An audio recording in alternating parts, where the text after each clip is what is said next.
После событий битвы с Черным Альянсом прошло некоторое время. Сяо Янь восстановился и планировал вернуться в империю Дзяма. Он должен найти своего отца и отомстить секте Юньлань за нападение на его клан. Для этого он со своим братом решил создать собственную фракцию в регионе Черного Угла. Поговорив об этом со старейшиной, Сяо Янь объяснил, что такой альянс поможет им контролировать некоторые враждебные фракции и принести пользу Академии. Сю Цянь, учитывая опыт Сяо Яня и его неприязнь к секте Юньлань, согласился с предложением. Это также будет полезно и для Академии. Сю Цянь выразил доверие к Сяо Яню и его брату. Также старейшина подробнее расспросил насчет королевы Медузы, на что Сяо Янь ответил: На самом деле она легендарная королева Медуза. Более того, она является Медузой после эволюции. Су Цянь нахмурился. «Я слышал, что все предыдущие королевы Медузы были чрезвычайно хладнокровными и убивали людей как цыплят. Неожиданно, что она вмешалась, чтобы спасти тебя. Это действительно невероятно. Когда-то в прошлом на континенте появилась эволюционировавшая королева Медуза. К ней приставал молодой мастер из высокопоставленной фракции. В конце концов, Медуза ворвалась во фракцию и устроила бойню, уничтожив ее. С тех пор мужчины на континенте обходили стороной любых королев Медуз». Сяо Янь вытер холодный пот со лба. Предыдущие королевы Медузы действительно были пугающими. Будем надеяться, что эта нынешняя королева Медуза может быть более разумной. Поговорив с Медузой, Сяо Янь заключил с ней сделку на год. В это время она будет защищать его. Теперь же Сяо Янь, собравшись с мыслями, мог наконец-то отдохнуть и заняться практикой техники «Ладонь печати Бога». Он закрыл глаза и внимательно воспринимал информацию, которая медленно проникала в его разум. Сяо Янь углубился в изучение методики печати Открытой горы. Он осознал, что эта техника печати Бога действительно заслуживает высокого статуса в мире Доу. Ее практика была еще сложнее, чем любые другие техники. Оказалось, что перед использованием этой техники небесного уровня необходимо открыть 3 особых пути Ци. Их количество было огромным, и некоторые из них были очень маленькими и труднодоступными.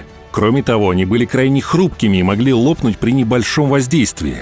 3 необходимых пути Ци для печати Открытой горы находились на его правой руке и требовали значительного времени и усилий для открытия. Этот вид техники Доу обладал огромной силой и принадлежал к легендарному классу. Техника печати Бога была поистине уникальной и особенной.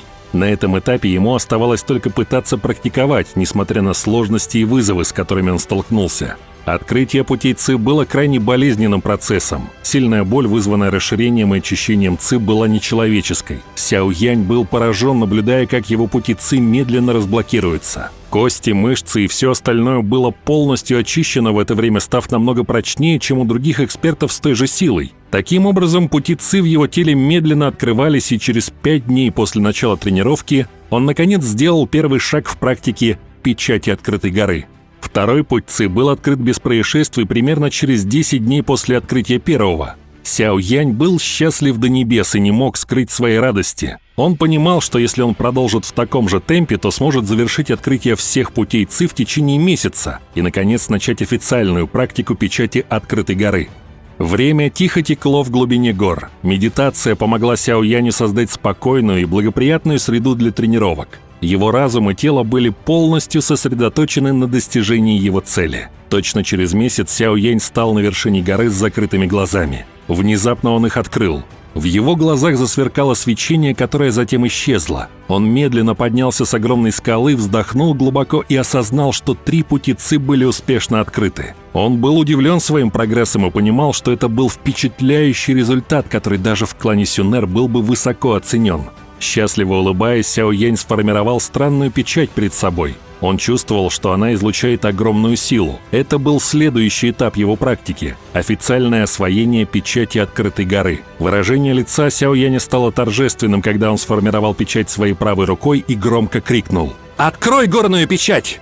Сразу же из его ладони вырвалось мощное свечение. Ладонь выдвинулась вперед, но затем свечение исчезло, и лишь легкий ветерок сопровождал движение его руки. Сяо Янь беспомощно покачал головой. Он осознал, что управлять печатью Открытой горы требовало огромной энергии, и он не мог использовать ее повторно.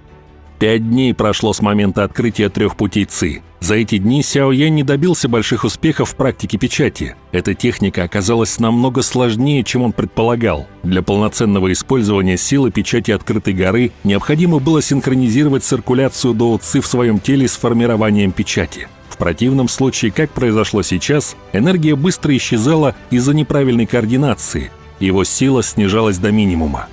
Да, это требовало времени и тренировки, но и техника была высочайшего уровня. Интересно, что королева Медуза все это время присматривала за Сяо Янем, готовая защитить его в любой момент. Большое спасибо за просмотр. Напишите в комментариях, как вы думаете, насколько сильны эти техники печати Бога. Подписывайтесь на канал и всем пока!